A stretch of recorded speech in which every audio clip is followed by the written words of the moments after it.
नमस्कार, मैं हूं देबांजलि मोइत्रा।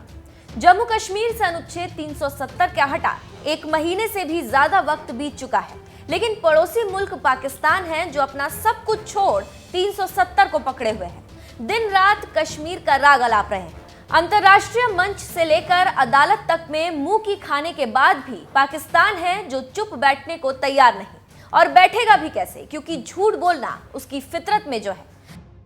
तभी तो एक बार फिर जिनेवा में हो रहे संयुक्त राष्ट्र मानवाधिकार परिषद में पाकिस्तान ने कश्मीर को लेकर झूठ का पुलिंदा पेश किया है।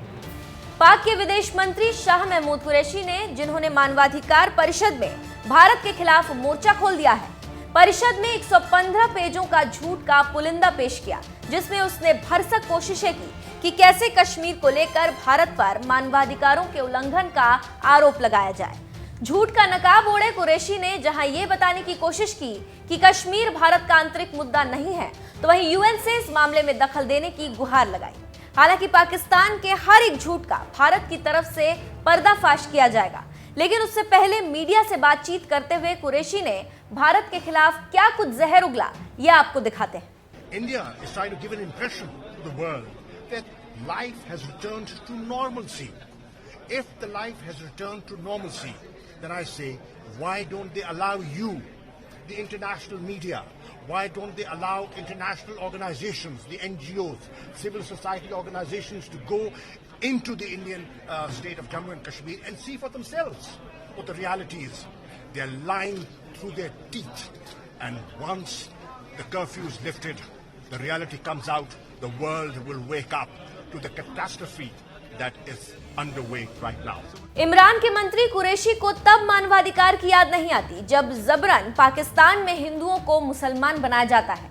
तब मानवाधिकार की याद नहीं आती जब गिलगित बाल्टिस्तान में उसकी सेना वहां के नागरिकों पर जुल्म ढाती है। तब मानवाधिकार की याद नहीं आती जब पीओके के स्थायी निवासी को उनके मूलभूत अधिकारों से वंचित किया जाता है।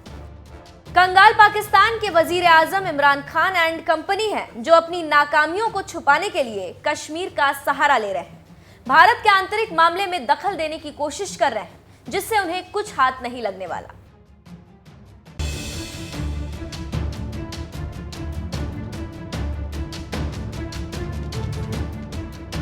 Distinguished delegates, India's effort to hide its atrocities in the Indian-occupied Jammu and Kashmir by falsely labeling it terrorism and cross-border terrorism are shameless and indefensible. Pakistan has suggested a number of bilateral and multilateral mechanisms that would disprove India's self-serving claims. We have recently proposed to double the strength of the UN observers mission to monitor the line of control. India outrightly rejects all these proposals. I have every fear that India will once again resort to false flag operations and the use of the bogey of terrorism as a red herring to divert international opinion, even attack Pakistan. Another Indian ploy to deflect attention is its increasing violations of the 2003 ceasefire understanding on the line of control and regular and persistent targeting of civilians in Azad Jammu and Kashmir. India has used cluster munitions and heavy artillery in flagrant disregard of fundamental norms of international humanitarian law. This must end immediately. Mr. President, I have regularly sensitized the UN Security Council about the grave dangers to peace and security in nuclearized South Asia and beyond, as a result of India's reckless posture and draconian measures. We have welcomed consultations by Security Council members on the unfolding developments. While the Security Council is seized of peace and security dimensions of the Jammu and Kashmir dispute, the Human Rights Council must pay far greater and immediate attention to the human rights of the people of the Indian-occupied Jammu and Kashmir. In doing so, the Human Rights Council has, for its consideration, The two Kashmir reports issued by the Office of the United Nations High Commissioner for Human Rights in June 2018 and July 2019. Both reports make a clear recommendation to this Council to constitute an independent commission of inquiry to investigate and report human rights violations in Jammu and Kashmir. I reiterate from this platform Pakistan's endorsement of the recommendations of these reports. We urge focused discussions on the two reports in the Human Rights Council and a unanimous decision by this House to implement their recommendations made to India, Pakistan, and foremost to the Human Rights Council. If India has nothing to hide, it should allow unhindered access to the Commission of Inquiry as recommended by the UN High Commissioner.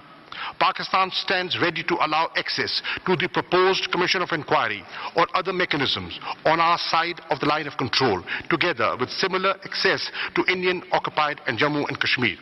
Mr. President, the Human Rights Council must pay heed to the plight of the Kashmiri people and address the warning signs of a looming catastrophe. For this, the Council should immediately take the following steps. 1.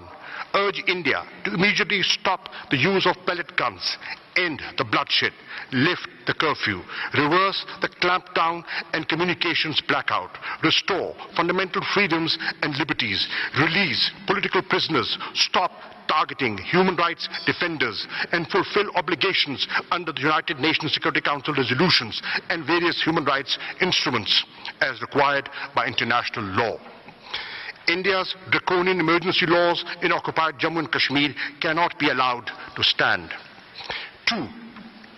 Take these steps to bring justice to the perpetrators of human rights violations of the innocent Kashmiri people, and in this context constitute a commission of inquiry as recommended by the Office of the UN High Commissioner for Human Rights.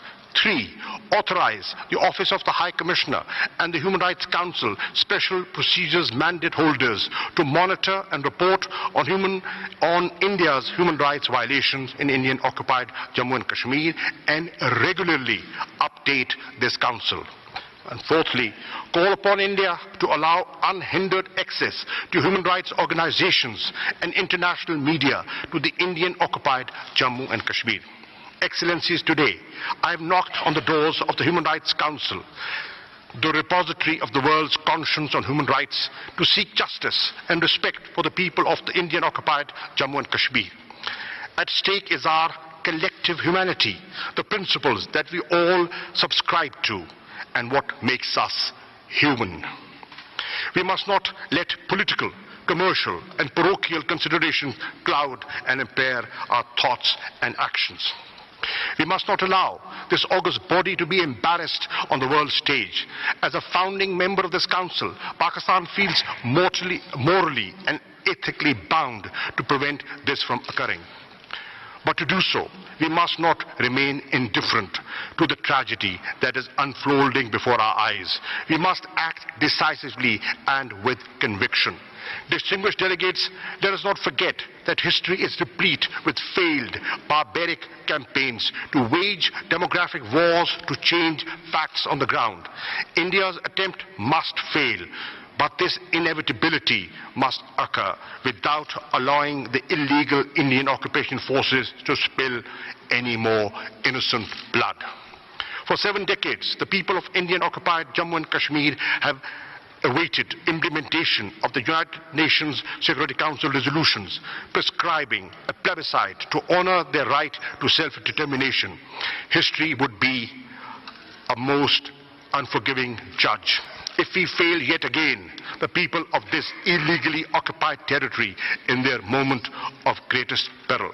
Mr. President, let the world not forget the disastrous legacy of appeasement and the great cost of it to Europe. I invite everyone here to join us as we rise for justice. I thank you, Mr. President. India is trying to give an impression to the world that life has returned to normalcy. If the life has returned to normalcy, then I say, why don't they allow you, the international media, Why don't they allow international organizations, the NGOs, civil society organizations to go into the Indian state of Jammu and Kashmir and see for themselves what the reality is? They're lying through their teeth. And once the curfew is lifted, the reality comes out, the world will wake up to the catastrophe that is underway right now.